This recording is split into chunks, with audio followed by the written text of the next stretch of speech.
बार बार जब ये सवाल उठा कि पेट्रोल डीजल के दाम दिल्ली में बराबर हो गए हैं, तो ये कहा गया कि दिल्ली की सरकार ने तो खुद ही वैट बढ़ा दिया था, तो दिल्ली की सरकार ने वैट बढ़ा दिया था, इसलिए आज ये स्थिति हो गई है।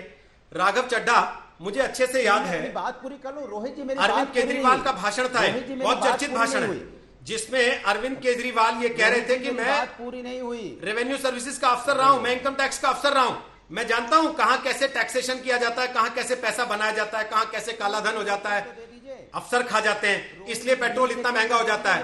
33-31 रुपए कम से कम सस्ता हो सकता है पेट्रोल, तो अभी क्यों नहीं कर रहे हैं दिल्ली में इतना सस्ता पेट्रोल डीजल? रोहित जी मेरी राघव, रोहित जी मेरी बात, देखिए रोहित जी मैं बीते 20 मिनट से लगभग मैं अपनी बात रखना चाहूँ। देखिए मैं बीते 20 मिनट से कांग्रेस और भाजपा की तू मैं सुन रहा हूँ। मुझे थोड़ा सा समय दे तो ये मैं विषय विस्तार से रखना चाहता हूँ, विषय मेरे हृदय के बड़ा करीब है। पहली चीज तो यह है, जब केंद्र में मोदी सरकार बनी 26 मई 2014 को, तो उन्होंने एक बड़ा ऐतिहासिक निर्णय लिया और अच्छा निर्णय लिया, मैं उनकी तारीफ भी करता हूं।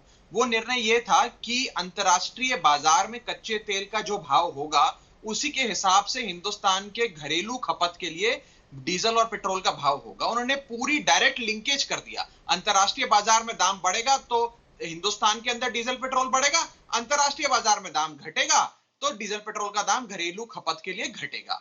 याद है आपको, मोदी जी ने एक बार भाषण भी दिया था कि मैं तो नसीब वाला हूं, मैं नसीब लेकर आया, जब मेरी सरकार बनी तो $112 प्रति बैरल की अंतरराष्ट्रीय बाजार में रेट था, वो 112 से घटकर 32, 35, 40 पे आ गया और आज से 2 महीने पहले तो $1 प्रति बैरल पर रेट आकर खड़ा हो गया था। यानी कि इतनी बड़ी गिरावट अंतरराष्ट्रीय बाजार में आ गई, यानी कि भारत सरकार का बड़ा कई हजार करोड़ों का फायदा हुआ। लेकिन यह फायदा इनकी नीति के तहत जो जनता के पास जाना चाहिए था वो फायदा नहीं गया। इन्होंने हर बार बीते 6 सालों में एक्साइज ड्यूटी बढ़ाकर वो फायदा जनता को नहीं दिया, जनता की जेब पे डाका डाला और अपना एक 20 लाख करोड़ का खजाना बनाया। 20 लाख करोड़ 2016-17 में भाषण देना बजट था। विपक्ष में रहते हुए, प्रतिपक्ष में रहते हुए, सरकार में ना होते हुए बड़ा आसान होता है, लेकिन जब आपके ऊपर वही जिम्मेदारी आ जाती है तो आटे दाल का भाव मालूम पड़ता है और पता लगता है कि नहीं साहब, चीजें तो वैसी करनी पड़ेगी, इसीलिए आपको भी मजबूरन वैसी करनी पड़ रही है। जैसी तनेजा जी कह रहे हैं, मैं थोड़ा साहब हम तो कोविड से भी आपके ही पैसे से लड़ना है, चीन से भी आपके ही पैसे से लड़ना है, सड़क भी आपके ही पैसे से बनानी है जो पेट्रोल डीजल पर आप देंगे टैक्स।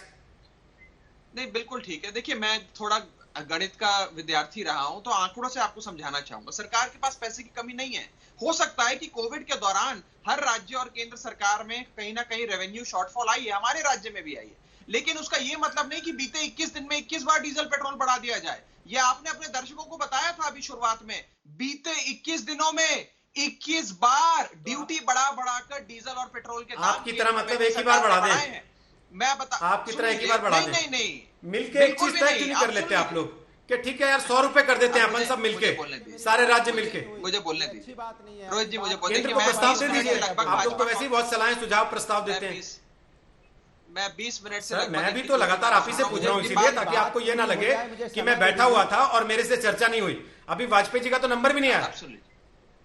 ठीक है, अब मैं अपनी जवाब दे देता हूं। जब केंद्र में सरकार बनी थी भारतीय जनता पार्टी की, तो डीजल पर एक्साइज ड्यूटी मात्र 3 रुपए 20 पैसे थी।